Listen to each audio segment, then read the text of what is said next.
We all use chemicals every day, in our homes and in our workplaces. They are part of our lives. If used properly, they are safe and effective.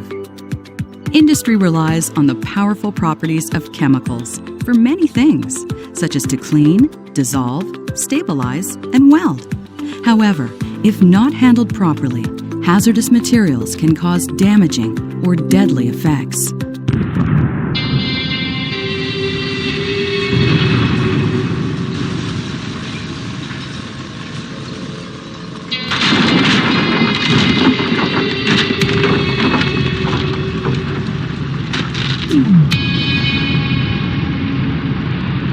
In an instant, your entire world can change. What you've just witnessed is a tragic death of a worker because of the improper use of chemicals. One tool in preventing injury or illness is WHMIS 2015. WHMIS stands for Workplace Hazardous Materials Information System. WHMIS is a Canada-wide system that was created so when you work with hazardous materials on the job, you have the information and training you need to protect your health and safety. WHMIS has now aligned with a worldwide system known as GHS. GHS stands for the Globally Harmonized System of Classification and Labeling of Chemicals. Its goal is to have common rules for labels and safety data sheets that are adopted around the world. This new WHMIS is called WHMIS 2015. A maintenance worker at a hotel was performing a routine task of shocking the pool, which involves adding a chemical to the pool to remove bacteria and contaminants from the water. He unknowingly spilled some of the liquid chemical onto the pool deck. A short time later, another worker came in and began to clean the pool tiles with another chemical substance. The chemical cleaner that was used was very powerful. Without knowing, he sprayed the powerful cleaning chemical onto an area that had spilt chemical from the pool. Suddenly, he was overcome with a burning sensation in his lungs. He gasped for breath and became disoriented. Little did he know that the combination of chemicals would create a reaction of gases that would harm him.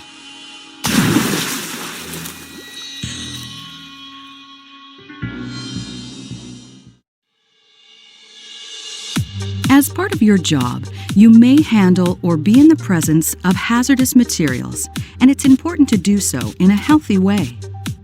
WHMIS 2015 is intended to protect you from the hazards associated with chemicals in 3 ways. 1.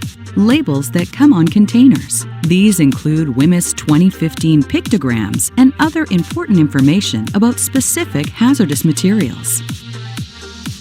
2. Safety data sheets that offer detailed information on hazardous materials, as well as preventative and first aid measures.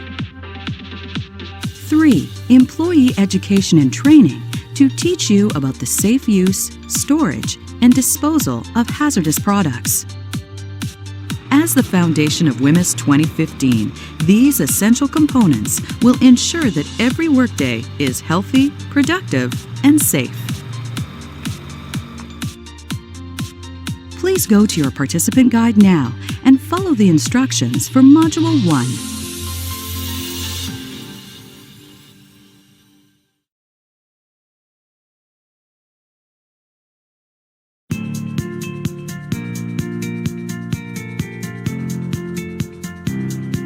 Hazardous materials in the workplace exist in a variety of physical states, such as solids, liquids, or gases. Depending on their original state and the types of processes they undergo, hazardous materials can be converted into other forms, including dust, fumes, smoke, mists, vapors. Think of your workplace and any of these forms of hazardous materials being produced by the work you do. A hazardous material can enter the body in 4 different ways. The most common way is through inhalation, by breathing them in. These toxins may be in the form of fumes, gases or vapors, mist, or tiny particles of solids floating in the air. Ingestion is the second leading way for toxins to enter the body.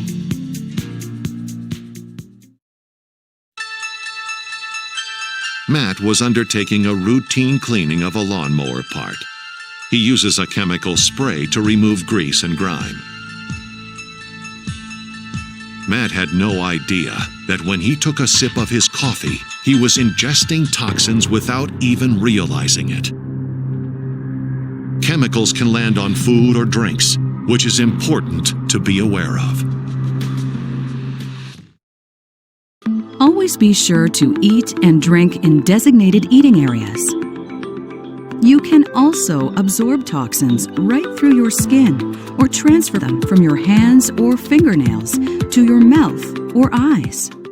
The fourth and final way that toxins get in is by injection. This can happen when workers get cut by sharp objects contaminated with toxins that break through the skin.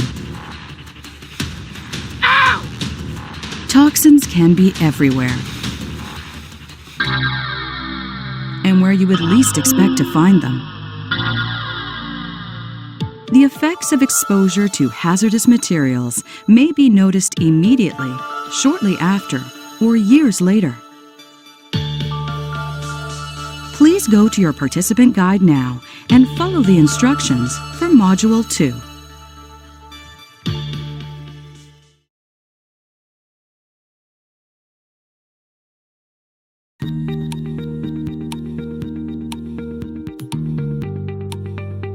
In WHMIS 2015, hazards fall into two hazard groups, physical and health.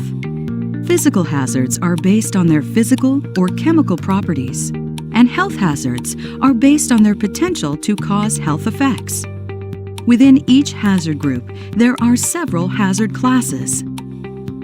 For example, in the physical hazard group, hazard classes include flammable gases and sulfuric acid. In the health hazard group, hazard classes include serious eye damage, such as eye irritation, and respiratory or skin sensitization. In order to provide more information on how severe the effect on the body would be to you, there are categories and subcategories found on supplier labels. The lower the category number or letter, the more hazardous the product is. For example, Category 1 is always more hazardous than a Category 2 or 3. And similarly, Category 1A is always more hazardous than a Category 1B or 1C. There are many ways for you to recognize hazardous materials in the workplace. You can get information from your employer or supervisor, WHMIS 2015 labels, safety data sheets, and pictograms. We will cover WHMIS 2015 labels and safety data sheets later in the program. Pictograms are used to illustrate the type of hazard or hazards associated with a product in a quick way and can be found on supplier labels and safety data sheets. Pictograms are graphic images that immediately show the user of a hazardous product what type of hazard is present. Pictograms are framed by a red square set on a point. They must also contain a black symbol inside the border with a white background. This symbol represents the potential hazard, such as fire, health hazard, or corrosive. There are 9 distinct WHMIS 2015 warning pictograms that cover all the various classes of hazardous materials you may encounter in your workplace. Flame over circle means oxidizing materials. Materials with this pictogram may release oxygen, making materials burn faster, causing fires to get bigger and hotter, and can cause other materials to suddenly catch fire and burn, sometimes even without an ignition source. When you see the gas cylinder pictogram, it means that the contents are kept under pressure and may explode if heated. In addition, a leaking cylinder can rapidly release extremely large amounts of gas into the workplace.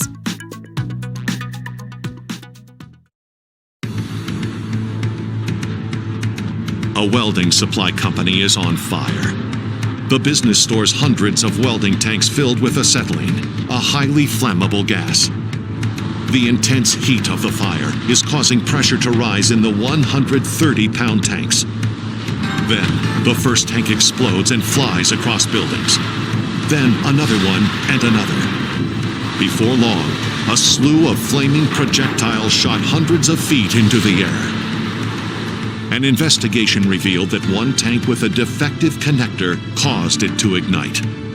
2 workers suffered third-degree burns.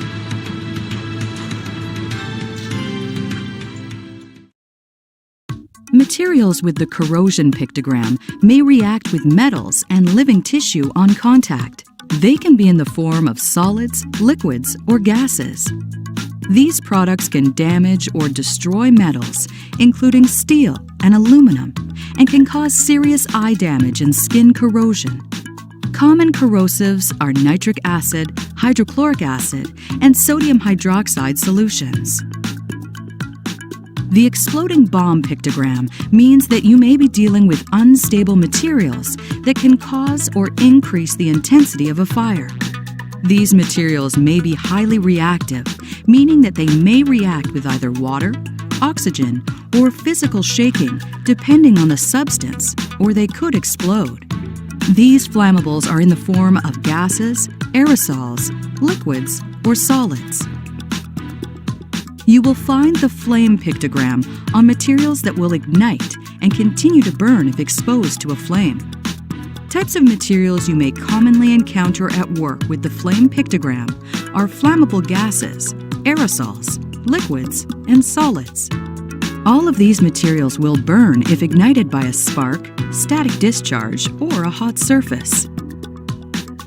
If you work with materials that have this symbol, the material is flammable or combustible, and you should avoid ignition sources. A metal worker was using a grinder to smooth the edges of a car part. Sparks flew from the grinder. Unfortunately, there was an open barrel of flammable solvent that had been left nearby. The sparks ignited the solvent, and the worker was covered in flames. The worker's body was severely burned.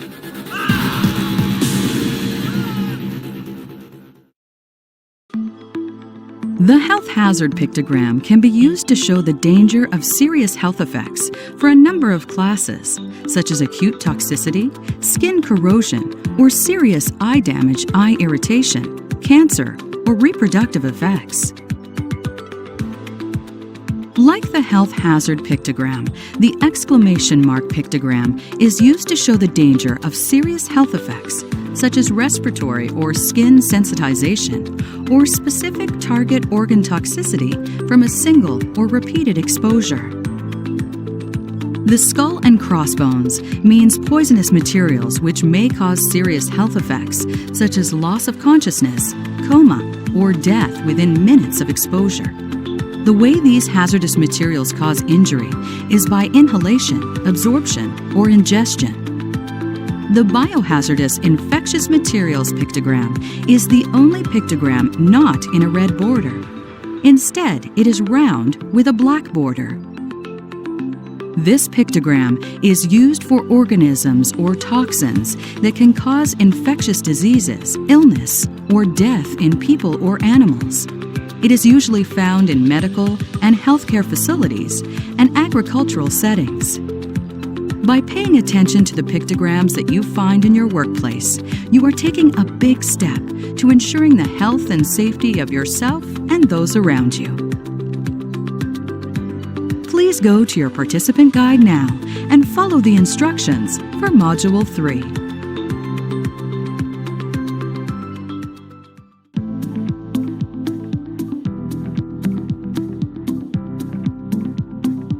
Labels are important because they alert workers that a product is potentially hazardous. They tell you the major hazards of the product and basic precautions or safety steps that you should take. There are 3 main label types: supplier labels, workplace labels, laboratory labels. Supplier labels are placed on containers by the supplier or manufacturer of the hazardous material. They offer a concise summary of all the information you need to know about the products you come in contact with. There are 6 main components to a supplier label. Product identifier is how the hazardous product can be identified, which means the brand name, chemical name, common name, generic name, or trade name of the hazardous product. Initial supplier identifier is the contact information of either the Canadian manufacturer or the Canadian importer. Pictograms are the hazard symbols determined by the hazard classification of the hazardous product. Labels will show one of 2 signal words that indicates the severity of the hazard. The 2 signal words are danger and warning. Danger is used for more severe hazards. Warning is used for less severe hazards. The label will also have standardized hazard statements such as extremely flammable gas, contains gas under pressure, may explode if heated, fatal if inhaled, causes eye irritation, may cause cancer. The wording of the hazard statement helps to describe the nature of the hazard. In addition, precautionary statements provide standardized advice on how to minimize or prevent harmful effects from the product. There are many precautionary statements, such as keep container tightly closed, wear protective gloves, protective clothing, eye protection, face protection, or protect from sunlight. If the hazardous product is always used in the container with the supplier label, no other label is required. Another kind of label that you may see is a workplace label. A workplace label is usually handwritten. Workplace labels are required when you have transferred a hazardous product from one container into another container, which will not be used immediately or may be left unattended. A workplace label is also required if the original supplier label is damaged or missing, or when your company produces a hazardous chemical. The information required on a workplace label is product name, which is the chemical name or number used on the safety data sheet. Safe handling precautions, which describe recommended measures to minimize harmful effects resulting from exposure. Reference to SDS if available. And if you see a workplace label that is faded or smudged or even missing, take action and let your supervisor know. He or she can have a new label made up for you. You'll be doing yourself and your coworkers a big favor. As a maid, Rosa's primary job was to clean the hotel rooms. A maid's work is very demanding, fast-paced, and must be done in a timely manner. The cleaning product she used was commercial strength and very powerful. After cleaning the room, Rosa became very thirsty and stopped for a drink. Rosa was unaware that her water bottle looked identical to one of her cleaning products. To her horror, she had drank from the wrong bottle, ingesting cleaning fluid. It immediately burned her throat and she felt overcome with nausea. If Rosa had been trained on WHMIS 2015, this might have been prevented. She may have noticed that there was a cleaning product that didn't have a workplace label, and therefore, it didn't belong there. The third type of label is the laboratory label. Lab labels must remain on containers until they are empty and discarded.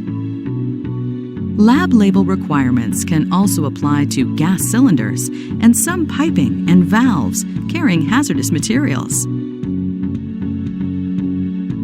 Please go to your participant guide now and follow the instructions for Module 4.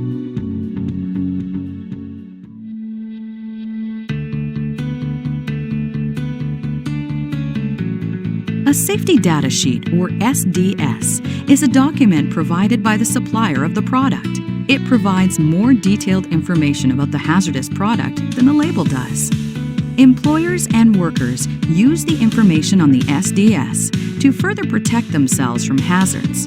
The SDS shows information such as safe handling, storage, and emergency measures. If you have any questions or concerns related to the hazardous products you are using, talk to your supervisor. SDSs must be readily available to everyone in the workplace close to where hazardous products are present. SDSs must be stored in a binder, or they may be stored electronically on a computer. SDSs must be available for every hazardous product in your workplace that is covered by WHMIS 2015. There are 16 parts that make up an SDS. Here, we will talk about the sections that are most important to you. Your participant guide provides more details on all the sections. Section 1, Identification, tells you what the product is and what it is used for. Section 2, Hazards Identification, explains the potential health effects and routes of entry. Section 4, First Aid Measures, tells you what to do if you are exposed to the chemical. For example, if a chemical splashes in your eyes. Section 5, Firefighting Measures, explains what to do in the case of fire and flammability facts, such as the product can cause flash fires. Section 6, Accidental Release Measures, outlines the steps to follow if there is a leak or spill. Section 7, Handling and Storage, explains how to safely handle and store the chemical. Section 8, Exposure Controls and Personal Protection, describes controls to be used and protective equipment that you should wear. Section 10, Stability and Reactivity, explains what makes the substance unstable or reactive and any incompatible chemicals. Section 11, Toxicological Information, describes the potential health effects like whether the product is an irritant to eyes or skin or if it might cause cancer or cell mutation. Section 13, Disposal Considerations, tells you how to safely get rid of the chemical. Remember, before you start using a product, be sure you've been trained on the related SDS.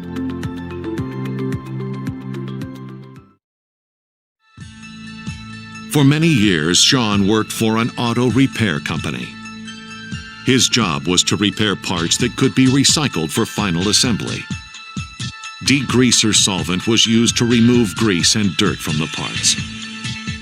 Sean had worked with the chemical for years without proper safety equipment. He had no knowledge of the harmful effects of the material. Gradually, a serious problem occurred. Sean developed dermatitis, a painful skin disease that forced him to seek treatment. Sean didn't know it, but over time, the toxic chemical had entered his body through breathing as he inhaled vapors, through skin absorption while handling the degreaser without wearing gloves, and through swallowing while eating lunch. Sean's hands were often covered with the chemical, which he transferred to his food. Although Sean became ill, his doctor told him he was lucky. The toxic chemical could have affected his kidneys, liver, or other internal organs. If Sean and his supervisor had been trained on WHMIS 2015 and checked the SDS for the solvent he was using, he would have known that this class of chemical may cause long-term health effects. He would have known to wear the proper PPE to properly handle and store the chemicals safely. Sean was lucky, and today he is aware of the risks of working with chemicals and does it safely. Having a good understanding of WHMIS 2015 pictograms, labels, and safety data sheets is a big step towards ensuring that every day is a safe and healthy day in your work environment. Please go to your participant guide now and follow the instructions for Module 5.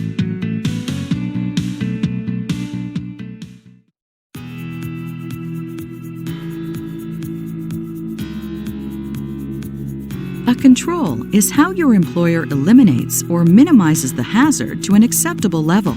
As you learned in the previous module, SDSs provide instructions on types of control methods to use when working with a chemical, such as what types of personal protective equipment you need to wear. It's always better, if possible, to eliminate the hazard or substitute it for something safer. However, in cases where this is not practical, here are some common types of controls and their effectiveness. Engineering controls use physical or engineering methods to eliminate or minimize the hazard by using, for example, ventilation systems to dilute the air, or by isolating emission sources.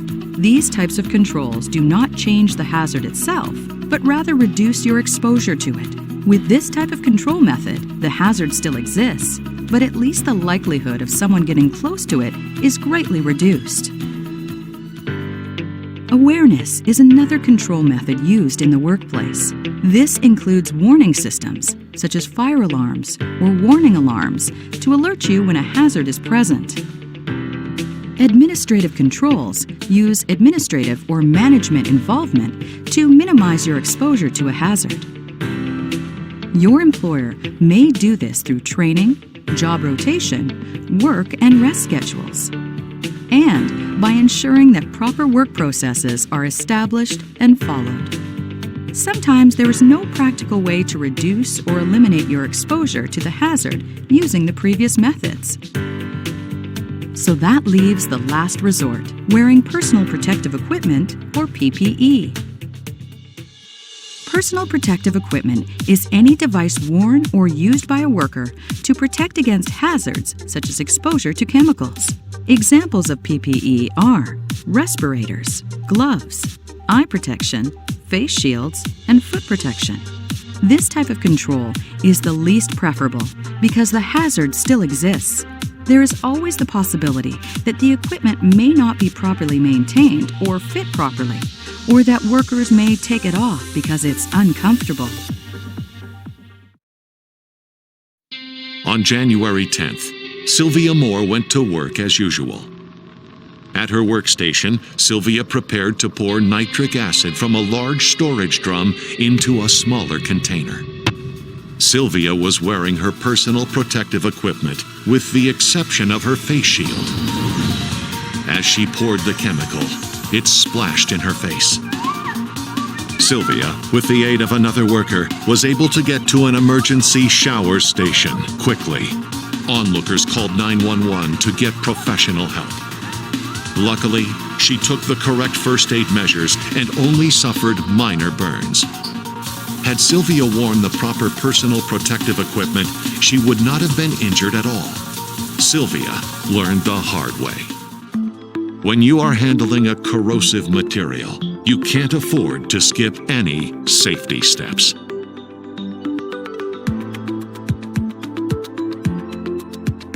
Please go to your participant guide now and follow the instructions for Module 6.